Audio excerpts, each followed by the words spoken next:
இன்றே டவுன்லோட் செய்து உங்கள் ஃபேவரட் ஷோக்களை என்ஜாய் பண்ணுங்க. இது ஃபாரன்சிக் ரிப்போர்ட். திருட்டு போன கோவில் நகையில பெரியம்மாவோட கைரேகை இருக்கான்னு நான் செக் பண்ணேன். ஃபாரன்சிக் டிபார்ட்மெண்ட்ல ஒரு ஆபீசர் கிட்ட ஹெல்ப் கேட்டேன். நீங்க செக் பண்ண கொடுத்த கோவில் நகைகள்ல எங்கேயுமே ஜானகி அம்மா கைரேகையே இல்ல. ராம்லால்ன்றவரோட கைரேகையும் நகைய திருநவங்களோட கைரேகையும் அதுல பதிஞ்சிருக்கு. அதோ ஒரு ரிப்போர்ட்டாவே நான் கொடுத்துருக்கேன்.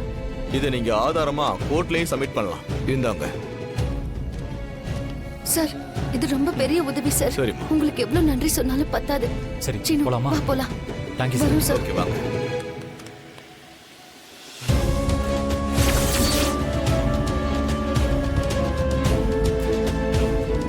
ஃபாரன்சிக் ஆபீசர் சொன்ன மாதிரி கோவில் நகைகளை செக் பண்ணதுல அதுல சேட்டு ராம்லாலோட கைரேகையும் அப்புறம் இந்த ராஜுங்கிறவனோட கைரேகையும் அவன் கூட்டாளி கைரேகை மட்டும்தான் இருக்கு.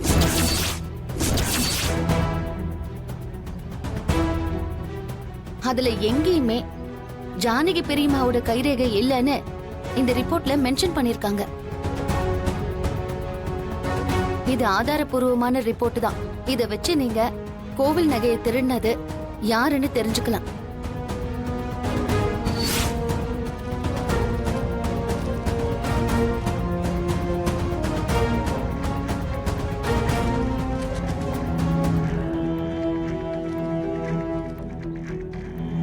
மாயா, ஒரு அருமையான காரியத்தை பண்ணிட்டு வந்திருக்க.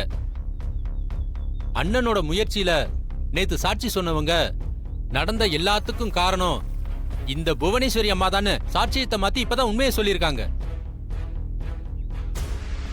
ஆனா ஆனா அவங்க சொன்னதை வச்சு மட்டும் நம்ம தீர்ப்பு சொல்லிட முடியாதே. அடுத்த விசாரணையை எப்படி ஆரம்பிக்கணும்னு யோசிச்சுட்டு இருந்தேன்.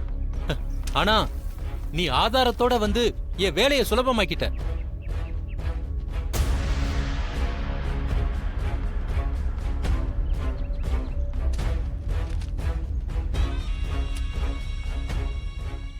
அண்ணே, தப்பான தீர்ப்பை சொல்லியிருப்பேன். சாட்சிகளை கொண்டு வந்து நிறுத்தி அந்த பாவத்துல இருந்து என்னை காப்பாத்திட்டீங்க. ஒண்ணு மட்டும் இல்ல, உன் அண்ணைய நம்ம குடும்ப கௌரவத்தை காப்பாத்த வேண்டியது என் கடமை இல்லையா?